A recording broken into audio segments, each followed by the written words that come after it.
This is Arab Talk on KPOO 89.5 FM in San Francisco. This is Arab Talk with Jess and Jamal, and I'm Jess Khannam. And I'm Jamal Dajani. Jamal, we're only about 8 days into the Biden administration, and we are in the midst of ongoing, extremely problematic, potentially catastrophic, dangerous situation confronting this country, whether it's the pandemic or whether it's the threat of domestic terrorism. Just yesterday, for one of the few times, probably the only time in American history, the Department of Homeland Security issued an alert of terrorism. But in this case, the terror threat was not from another part of the world. It was a threat of domestic terrorism from white supremacy groups being active, ongoing. And as the impeachment trial in the Senate approaches, the threat is increasing rather dramatically. On the pandemic front, we continue to be confronted with variants that are mutating of the coronavirus that may or may not be as effectively treated by current vaccines, which is causing a lot of alarm, and the rates continue to increase at rather rapid rates. Having said all that, we have other news that we need to confront that is very damaging, Jamal, in terms of, and I'll just put it out there, what has happened since the Trump administration is nothing less than the assault on reality and truth. And we now have lawmakers, congressmen and women who are either carrying guns into the chamber or attempting to carry guns, who are QAnon believers. And in this particularly egregious case, we have a congresswoman, Marjorie Greene, who demanded that Congresswoman Ilhan Omar place her hand on a Bible rather than on the Quran. A truly outrageous request coming from a member of Congress. That's right, Jess. Representative Marjorie Taylor Greene, which we should add that she's a QAnon-supporting Republican who is known for pushing conspiracy theories and making racist comments and remarks. And this is a new video that surfaced, I guess before she was elected into Congress, as she was campaigning, and it shows her trying to force Representatives Ilhan Omar and Rashida Tlaib to retake their congressional oaths on the Bible. The video footage, which surfaced yesterday, on Wednesday, of Ms. Greene walking through the halls of Congress prior of being elected as a Georgia representative. And in it, she was claiming that both Ilhan Omar and Rashida Tlaib are illegitimate Democratic representatives because they took their oaths of office on the Quran instead of the Bible, Jess. They swore in on the Quran. Oh, we have the Bible. We're going to talk about swearing in on the oath, how to swear in on the Bible with them and let them know what our law says, that you can't swear in on the Quran. So we're going to explain to that. We're going to explain about how you can't swear in on the Quran, and we're going to have the Bible and ask them if they would swear in on the Bible, that we really need them. We have the oath. Yeah, we have the oath, yep. So I think that's important. Now they can. The sad thing is, now you're infringing on our religion. Which you should not You're infringing on our religion. Yes. By saying that we can't swear in on the Quran. But when they swore in, it wasn't a law yet, right? At the time they swore in. I don't know. I think at the time they swore in, that wasn't passed. Yeah. Because it wouldn't have been passed in a Republican control. Right. Yeah, so it was passed after they swore in. So they're not really official, I don't think. So let's go ask them to swear in the Bible. Because like you said, Will, It has to be the Holy Bible? Yeah, it has to be the Bible. Well, the bottom line is Sharia law is not compatible with America. Yep. That's the bottom line. That's the bottom line. Yeah, I truly feel like as a woman in America, I really need to go talk to these ladies. Yeah.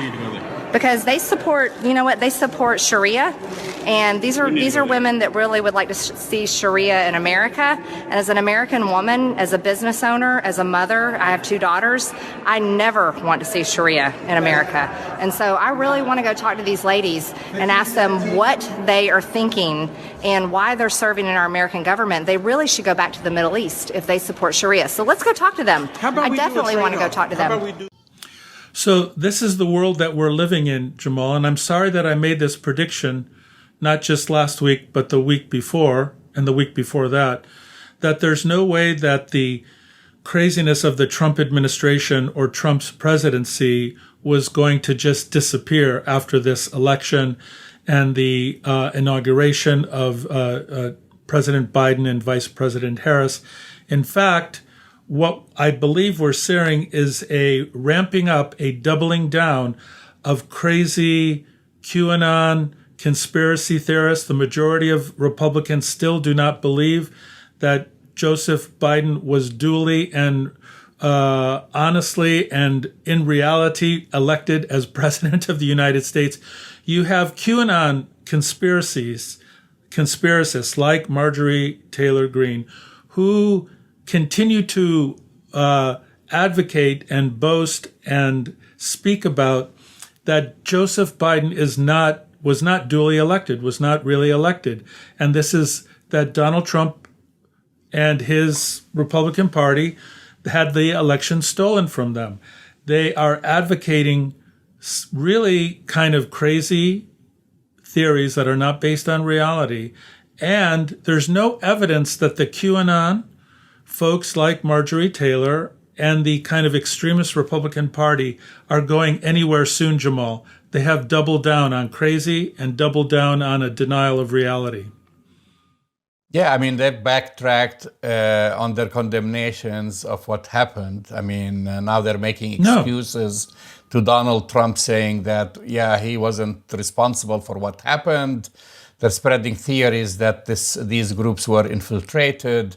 And you're right. I mean, see who's in Congress like her, and of course Ted Cruz and others. So we're going to see more of this, I assume. And with the warnings that were issued by the FBI, I think people have to be very careful. I mean, the threat of domestic terrorism is very real, and the threat of domestic terrorism through neo-Nazis, white supremacists, and so on is very real.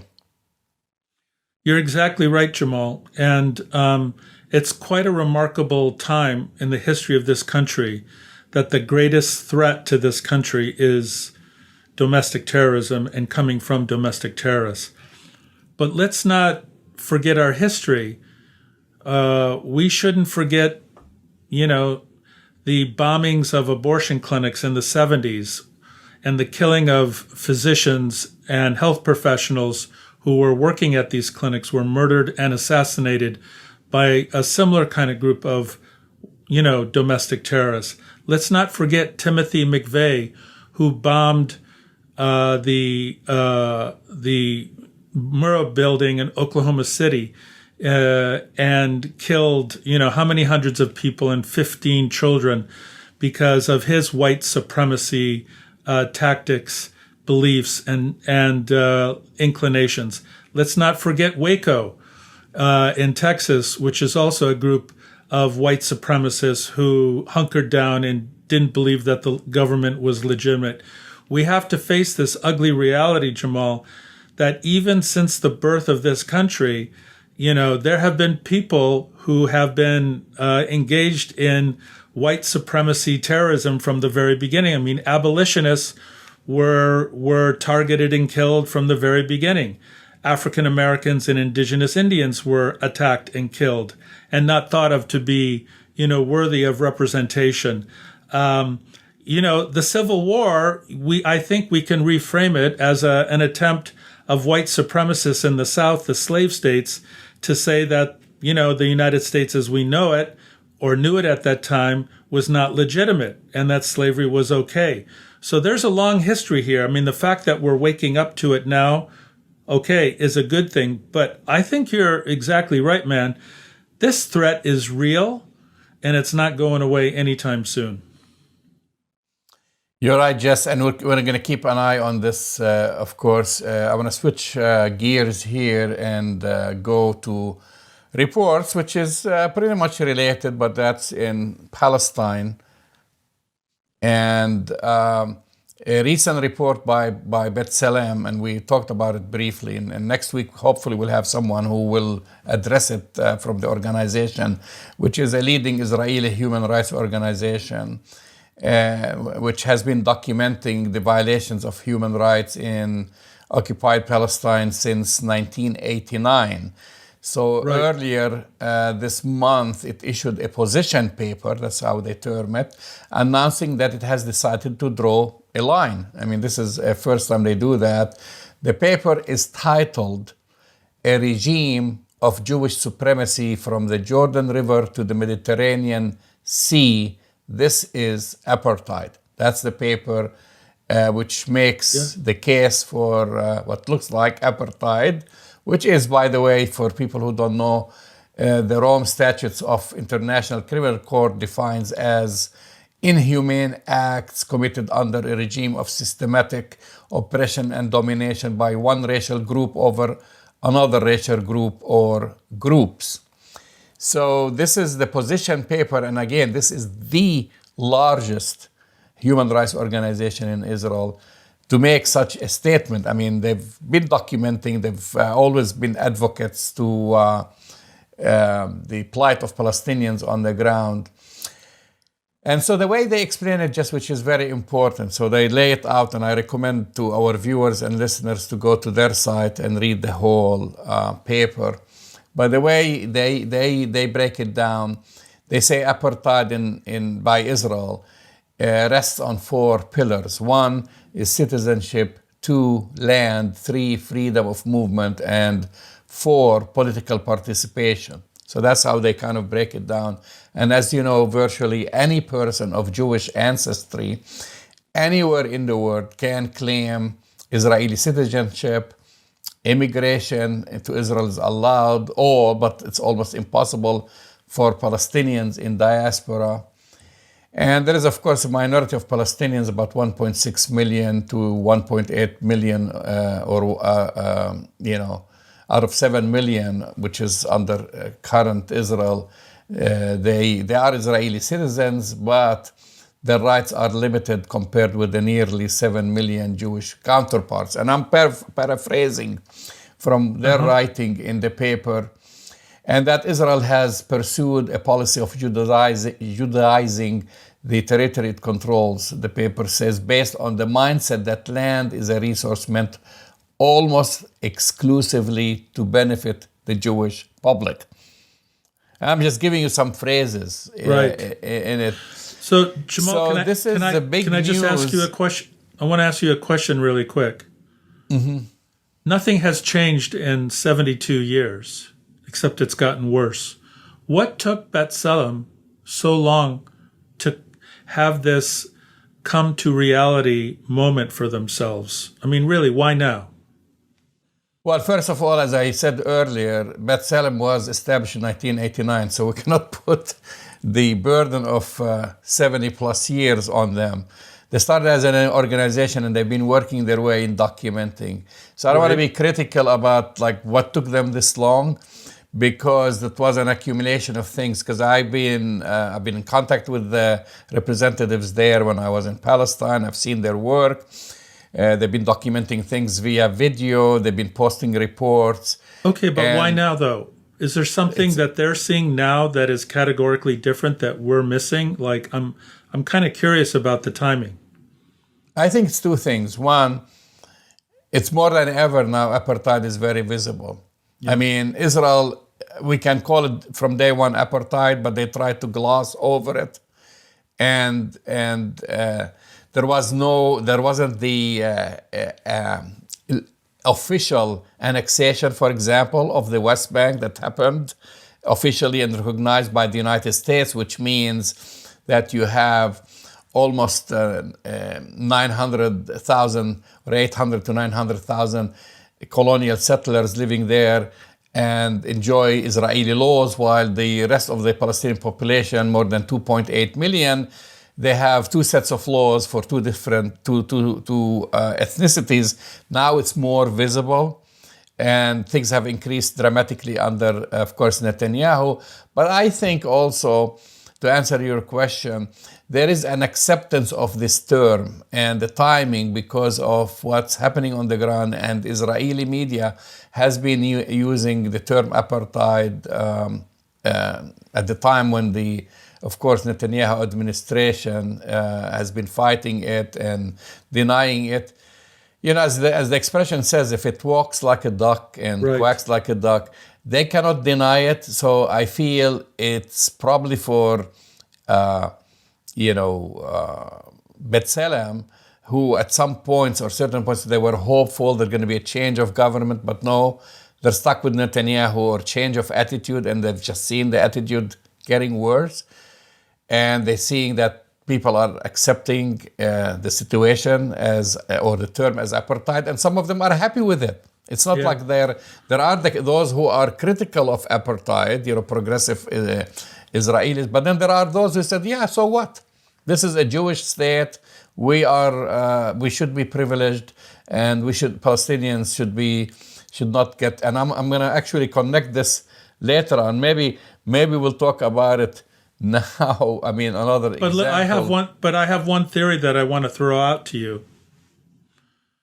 The one theory that I have about why B'Tselem is doing this now is that it could be a message to the Biden administration and to Secretary Blinken, who's our new Secretary of State, that this is an opportunity to maybe have some Israeli cover for, the possibility of having a more just, sincere, and dare I use this word, Jamal, balanced approach to what's happening in Palestine, and in terms of convening or doing something around Israeli-Palestinian issues. I mean, B'Tselem is a very well-known international organization. Let's be clear, it's not just an Israeli organization, but it's a primarily Jewish-dominated organization. And do you think that this could be cover to the Biden administration?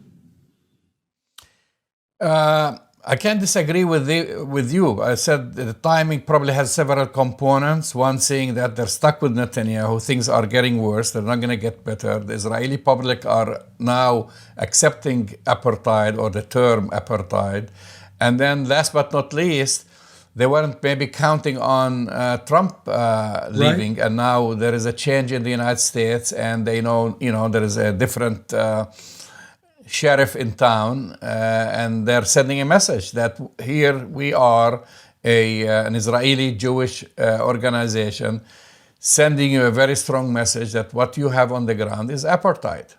And so I agree with you on this. I mean, no question about it. But to add to this story, if again, the denial about apartheid and the examples, and this is another story we wanted to discuss, Jess, is even, the Israeli health minister, and this is connected to COVID, right? The COVID-19. So here we are, what we have on the ground, Israel controls historic Palestine from the Mediterranean Sea to the Jordan River. And don't tell me that the West Bank is under the Palestinian Authority. That's just a facade. It is a facade. And don't tell me that Hamas controls Gaza. Well, guess what? They live in the largest open air prison in Israel. Controls Gaza by air, by sea, by land. We know that. Everybody knows that. So now we have also 900,000 Israeli Jewish settlers who are in the West Bank, who are, by the way, most of them have received the coronavirus vaccine.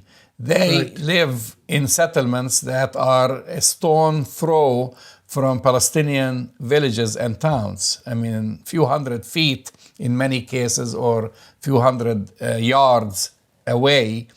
And so Israel has been sending aside from its own clinics, they have outfitted, ambulances and buses and whatever, and going to the neighborhoods and giving vaccine. Actually, they are now on the second round of shots. They're pretty much done most of the round of shots, and they haven't given a single shot to Palestinians. So Andrew Marr, a journalist from BBC, recently grilled the Israeli health minister Yuli Edelstein about why Israel is not extending its vaccination program to the Palestinian people in territories it occupies and controls.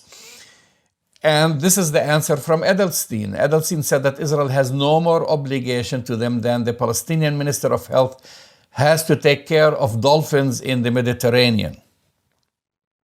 This is his answers. Well, yes, you heard this right. He's comparing, he's making this crazy comparison that Israel has no obligation.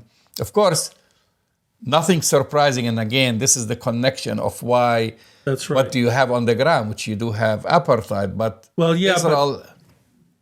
But this goes beyond just apartheid medical practice, Jamal. This goes into the area of medical malpractice, medical malfeasance, immorality, and a denial of ethical moral responsibility, because we know that the Israelis, as an occupying power, do have the legal, ethical, moral, and medical responsibility for making sure that the Palestinian population in a pandemic is taken care of.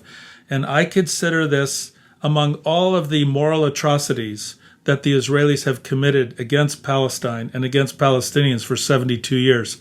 In my opinion, this is amongst the worst, most criminal, inhumane, immoral, illegal things that the Israelis have ever done. They absolutely have the obligation to vaccinate every Palestinian who is under occupation. And breaking news, that's every Palestinian in historic Palestine right now is in fact under Israeli occupation. So the minister's response is disgusting. And let me just ask our listeners and ask you, give you an example. What if the United States said, we are only going to vaccinate white, rich people in the United States because that's our obligation? This gets back to the white supremacy comparison between what's happening in the United States and in the bulk of what's happening among Israelis. It's kind of this age of denial, white supremacy, we're going to take care of a certain segment of the population, but not another. I mean, the other thing that's really ignorant, of course, about not vaccinating the Palestinians are less, as you said, Jamal, a couple of 100 feet from illegal Israeli settlements. So if you think you're going to be protected by only vaccinating part of your population, you're completely false, wrong, and ignorant about how this will continue to haunt you. I guess the next thing that really bothers me, Jamal, is that the mainstream media here in the United States have been holding out the Israeli vaccination plan as a model for the entire world. And what kind of model is it? And they're getting it free, by the way. Right. They're getting it free because it's a small country and they can vaccinate their population very fast. And so but what does it tell you?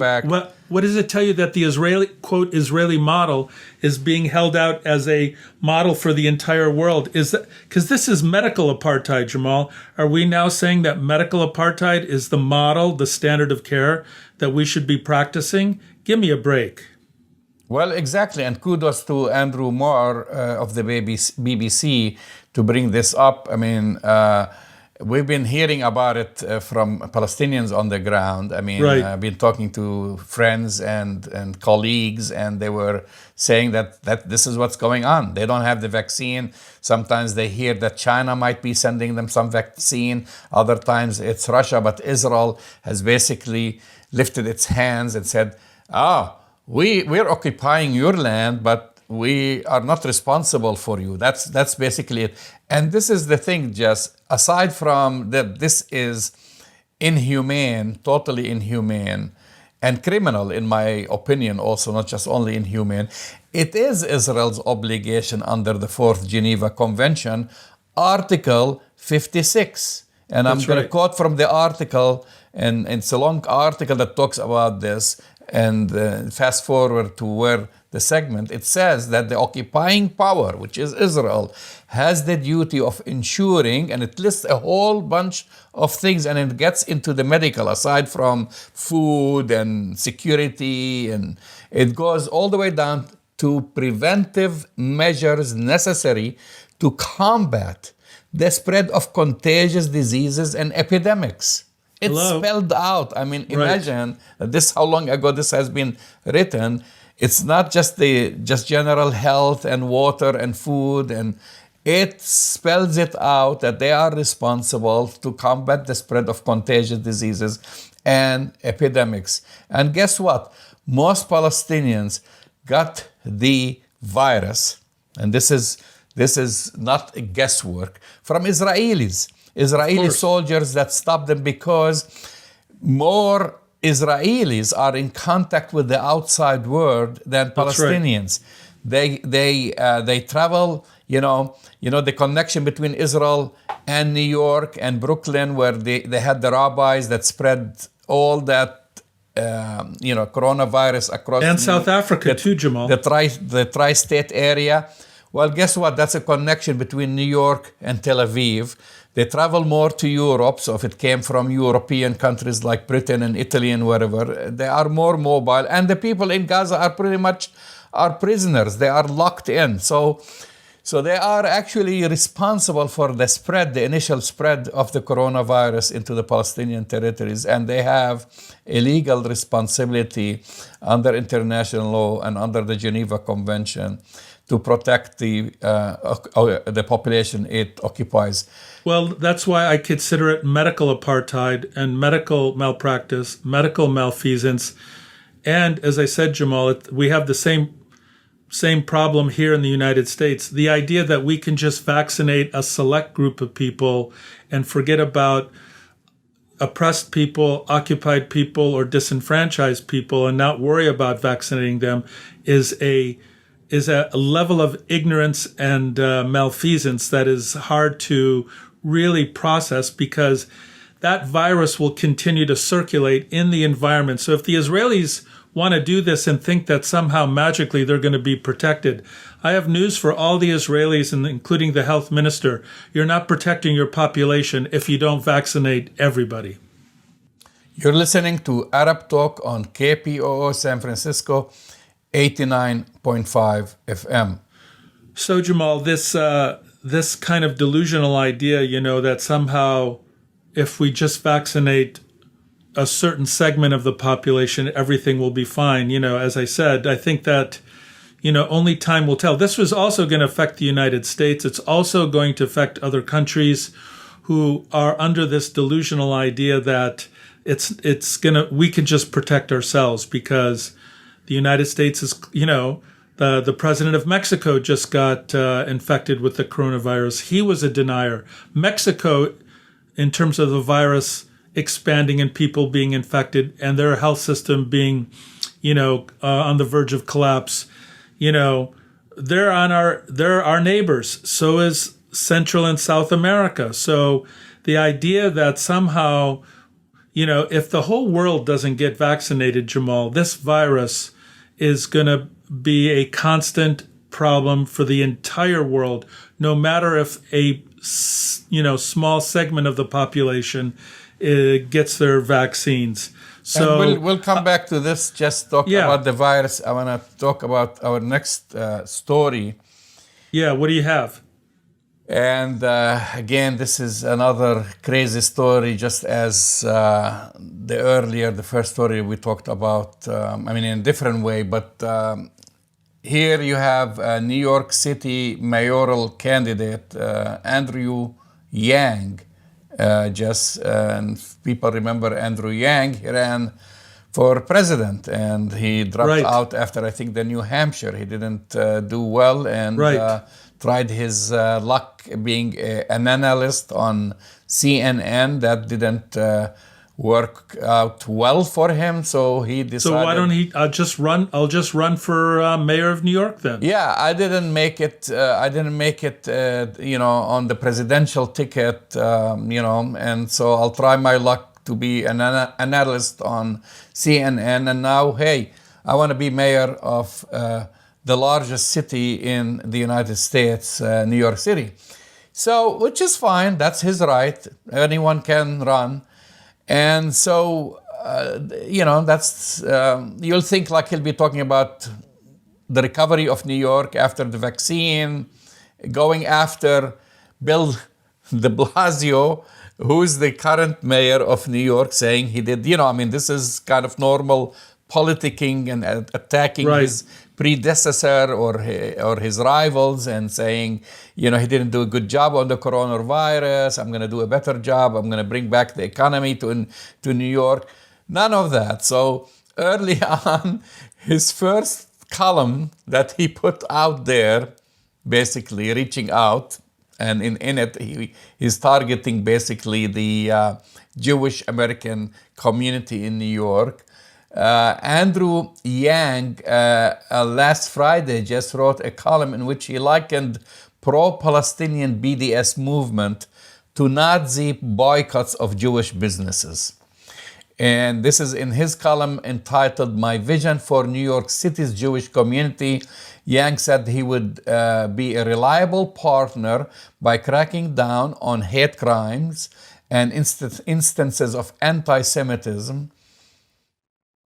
Hate crimes, which we know there's plenty, in anti-Semitism had nothing to do with Palestinians, had nothing to do with Arab Americans, has nothing to do with Muslim Americans who suffered themselves from racism and Islamophobia instead of, And nothing to do with BDS.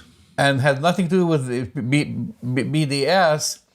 And he writes, says, not only is BDS rooted in anti-Semitic thought and history, hearkening back to fascist boycotts of Jewish businesses. And Yang wrote this article, this column for the forward, and then he goes on about that they must have strong ties with Israel, that strong ties with Israel is so essential for a global city such as ours, which is New York City. And he talks about that. It's also boycotting Israel affects the economy of New York City, as if New York City gets all its product and supplies from Israel. He talks about small businesses, and he stopped that we shouldn't stop commerce. For our listeners, of course, BDS, for those who don't know, is the Boycott, Divestment, and Sanctions movement, which is a non-profit founded in 2005 by pro-Palestinian groups seeking to pressure Israel over its presence in the West Bank, which doesn't even go far, as far as apartheid and so forth. And the BDS, the organization BDS, calls for opposition to Israel through non-violent means, such as boycotts, to protest Israel's abuses against Palestinians in the region. I mean, I've never heard anything from him about Palestine, Israel, about international affairs, global affairs. He moved on from, want to be president of the United States, and now he wants to be the mayor of New York City.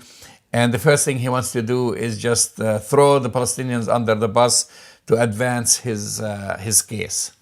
Yeah, well, Jamal, so Andrew Yang had a reputation. This is one of the things that gained him a lot of support and popularity, of being a person with his own opinions, who wasn't swayed by political, opportunism, who leaned toward, generally speaking, more the libertarian side of things, and gained a lot of support for a, non-traditional candidate. There's no doubt about that. And as far as I'm concerned, the comment that he made about BDS not only reflects deep ignorance and political pandering to an interest group in New York City. I feel like this completely disqualifies him as a legitimate candidate for mayor of New York.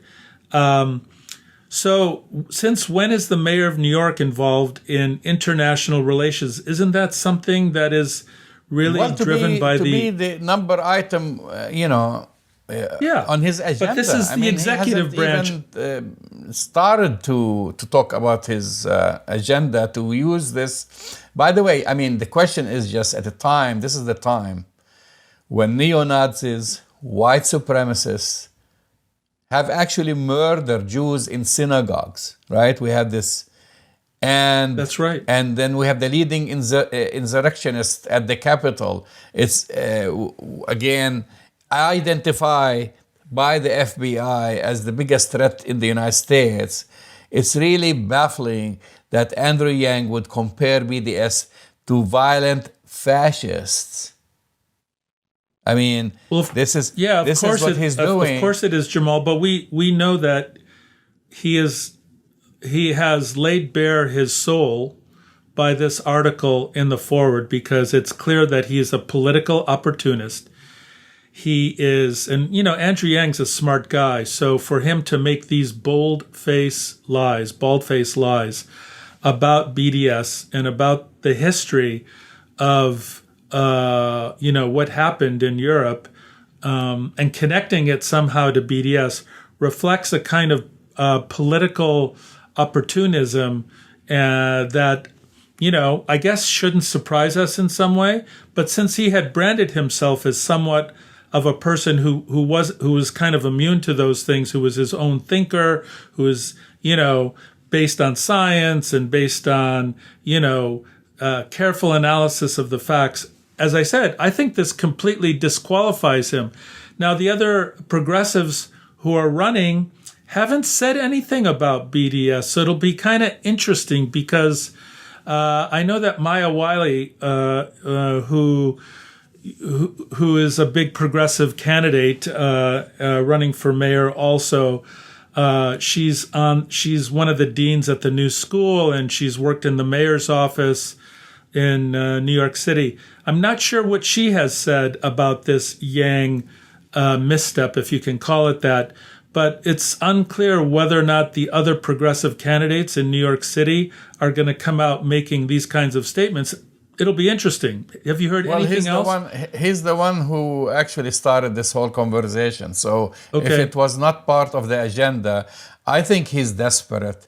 I think it's totally disappointing, because I assumed, as you said, he's an intelligent person, he's progressive, that by saying something like this, he's going to get the Jewish vote and donors and money to contribute to his campaign. I mean, he just went all out there, having a very cheap shot, really, at Palestinians, at the Arab American community, at the Muslim community, when we have bigger issues in this country. And New York has much bigger issues than the BDS. It's not part of the discussion.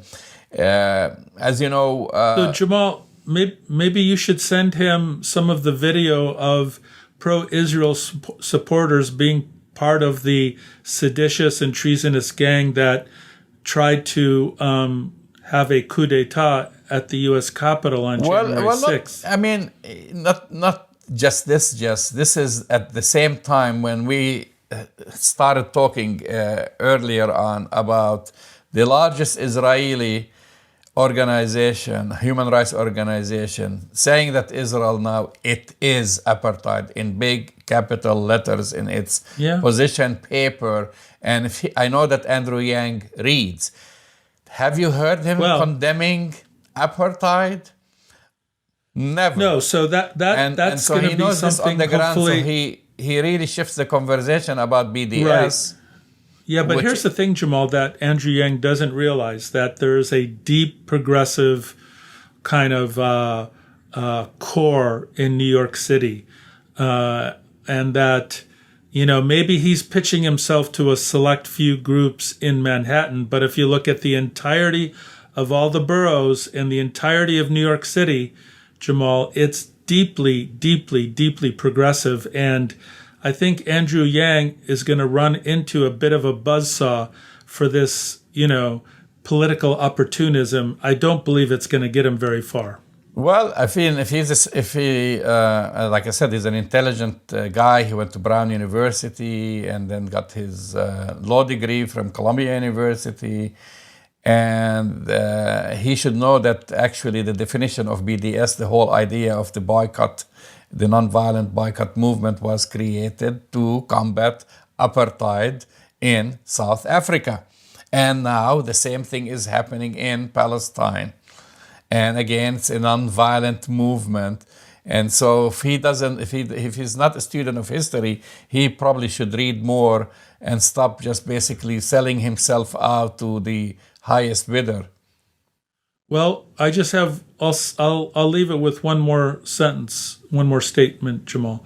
Bye-bye, Andrew Yang. You just blew it. And, sorry about that, but, there's going to be many more candidates who are more highly qualified and more committed to justice and equality and equity than you are. So you just blew it for yourself. There are, believe it or not, members of Congress who support BDS. And one of them is Congresswoman Ilhan Omar, who basically openly supports the BDS movement. And she said, BDS opposes Israel's denial of Palestinian rights and dignity. That's in a tweet she put out there. People are entitled to express their views in this country and should support this non-violent movement.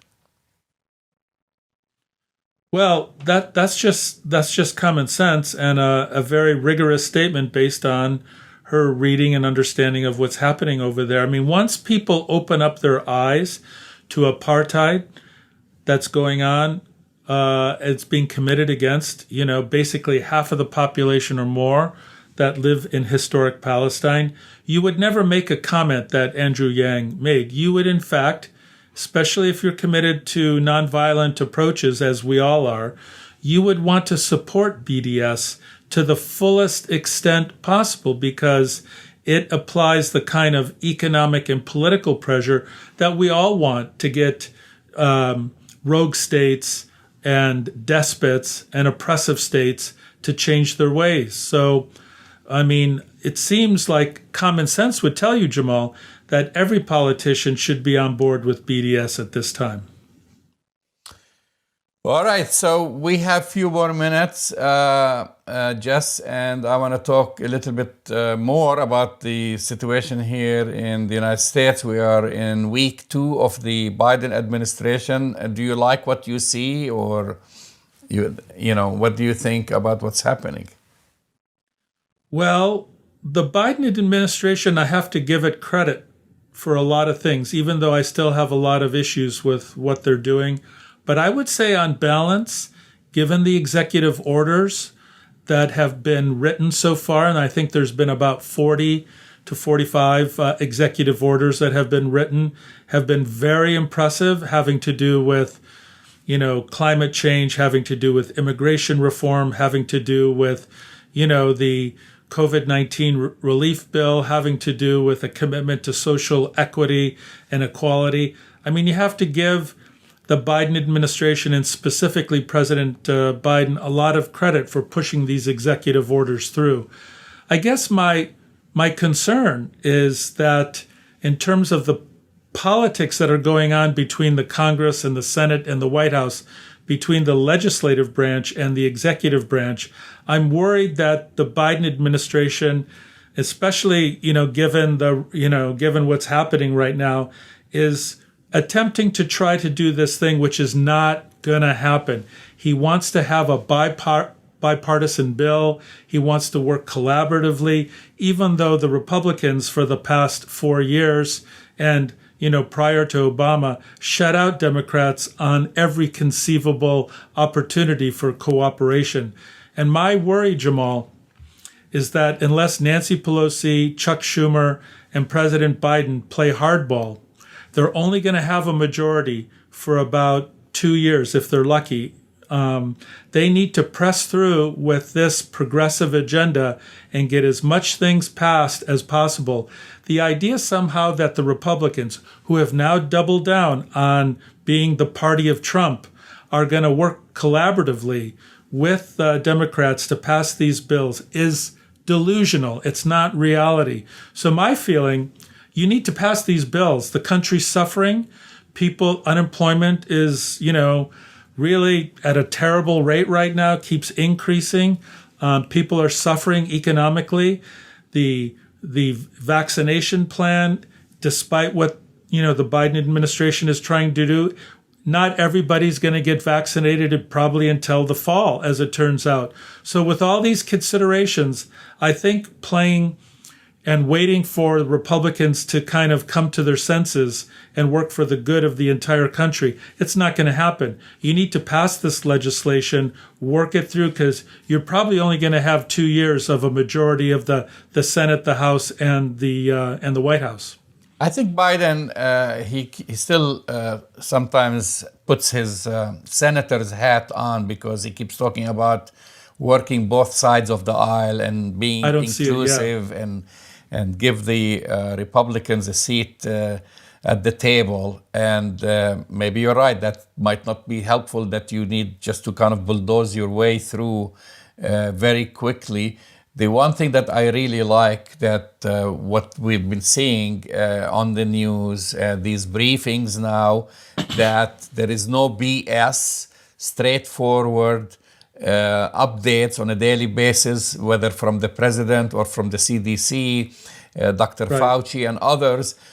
They're actually giving people facts. Before, like, you didn't know your head from your toe every time they keep changing their stories and lying to the American public. And Biden keeps saying, and you should love him for that, because he keeps saying it's going to get worse before it's going to get better. He's not giving people just like, BS that Trump was always saying, oh, don't worry about it, it's going to go away by itself. We're going to, by the summer it's gone. He's not saying drink bleach to he's make not the saying virus drink go away. bleach, none of that. So they are actually, setting realistic expectations. Yeah, and that part is really good, Jamal. Don't get me wrong.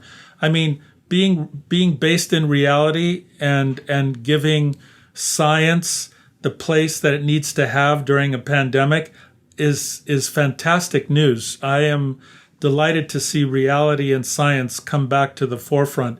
That's not to say that there aren't some problems with the Biden plan and the Biden perspective, but I think we should give his administration a chance. It's only been 8 or 9 days, the second week, as you said.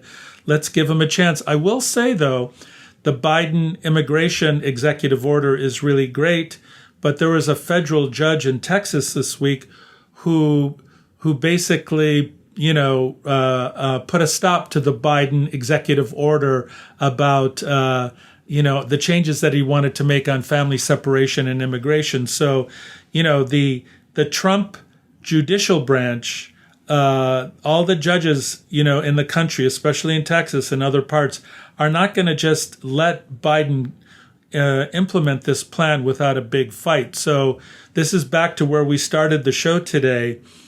If anybody believes that Trump is gone or Trumpism is gone, or that the Republicans aren't going to double down and try to destroy and undo everything the Biden administration is trying to do, you are completely wrong.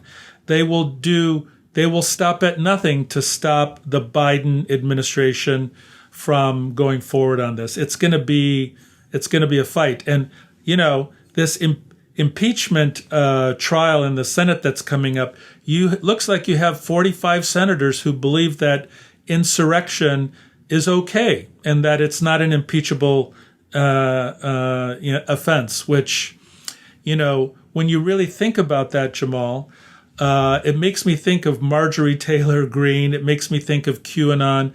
It makes me think of all these crazy conspiracy theories that senators of this country are doubling down on. Yeah, I mean, especially now we have seen all the new evidence, the new videos that the organization behind it, all the websites and sites of these far-right groups were kind of giving instructions and planning this for months. And that's right. That's what this wasn't just like an instantaneous something that happened overnight. And of course, those people who got arrested And the first question they asked him, well, why did you do it? They said, I listened to Donald Trump. Told me. Every single one of them is saying, I'm Right. following the president's orders. Jamal, they were asking for pardons from President Trump. Oh, and I forgot one more thing about your favorite Congresswoman, Marjorie Taylor Greene. There are Facebook posts where these crazy extremists said that Democratic congressmen and women should be assassinated. And she in her account liked these comments when they were posted on Facebook. So you have a congresswoman who's advocating, supporting, and liking on Facebook the political assassination of congressmen and women who happen to be Democratic. And I just would say if Rashida Tlaib or Ilhan Omar had done the same thing, Jamal, would they be given a pass? I mean, this is like an incitement to commit murder. And she's probably, even though there are some Congress people who are who in fact are asking that she be removed from the Congress, it looks like the Republicans, as of today, are going to continue to protect her. He should be removed. Couple of minutes, Jess. People are getting vaccinated, still going slow.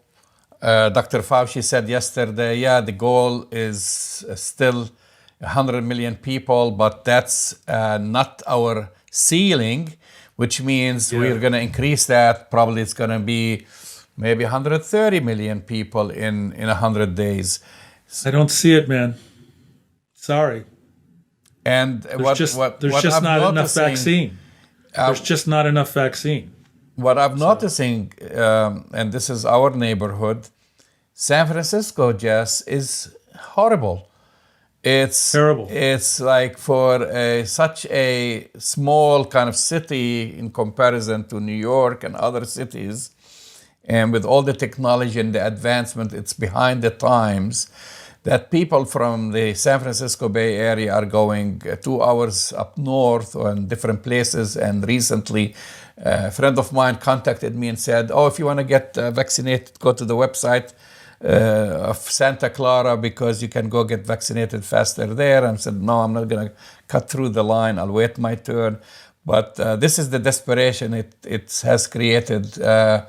And you have been working in the city forever at the largest medical center and the world-renowned UCSF. What's the problem? Well, I think you put your finger on the problem, Jamal. We have one of the wealthiest cities, not just in the United States, but the world. We have some of the best medical centers and research institutions in the world. And yet San Francisco only opened its first mass vaccination site in the city yesterday. And if you look at the percentage of people in San Francisco who are getting vaccinated, it's at such a low rate that you have to scratch your head and wonder why. In my opinion, it seems like the rate is much lower, even given the consideration of the, not having enough doses to go around. There's something else that's really in the system that is delaying it. And I think, there's a lack of city and medical center cooperation. There's a lack of public health cooperation with the big players. The state, in fact, just announced a partnership with Blue Cross, Anthem Blue Cross, to see if they could facilitate getting vaccines out. But I hate to say this of San Francisco, but I'm just going to call it as I see it. It's really been a failure to get enough people vaccinated, and it has to go to the mayor's office. It has to go to the director of public health. They've really failed the city and county of San Francisco. Yeah, the last report that I've read, they just almost finished vaccinating health officials, I guess. Come on. Tier 1, and they moved into 75 and older. When you have in other counties, they're already vaccinating people who are 65 and older, and some have moved even to... We're behind. They're so behind. It's lack of leadership, Jamal, put it bluntly. I do want to just say one other piece of bad news. I'm sorry. But unfortunately, Governor Newsom has been caught up in a political battle around a call for his being recalled. And I'm afraid the call to reopen, dining in various establishments in the middle of the darkest period of time of the pandemic, just because the ICU bed availability rate is below 15%, I have to say that, and I'm extremely sensitive to the economic devastation that's been brought to the city, Yes, especially. It makes zero sense. They are It's not drifting good, Jamal. in the wind. It's not good. They ordered the closure of these restaurants when the weather was nice, when the sun was out, and just before the holidays, when businesses started just to kind of stand up on their feet, and shut them down. And now they're telling them anyway, I'm talking about not the pandemic, I'm talking about a decision to help them economically. Now they're telling them they can open in the midst of the rainy season where they cannot use their outside seating because it's pouring. Exactly. So it tells Jamal, you that the they pandemic, are just like drifting. They're just like throwing darts, Right. But listen, that's a political decision that was not based on science, because it's not in the best interest of our communities to open things up right now. So I'll just leave it at that. I know we'll come back to this in our next show for sure. You've been listening to Arab Talk on KPOO San Francisco 89.5 FM. Go to our website, arabtalkradio.com, to download all our latest episodes, and we will talk to you next week. See you next week.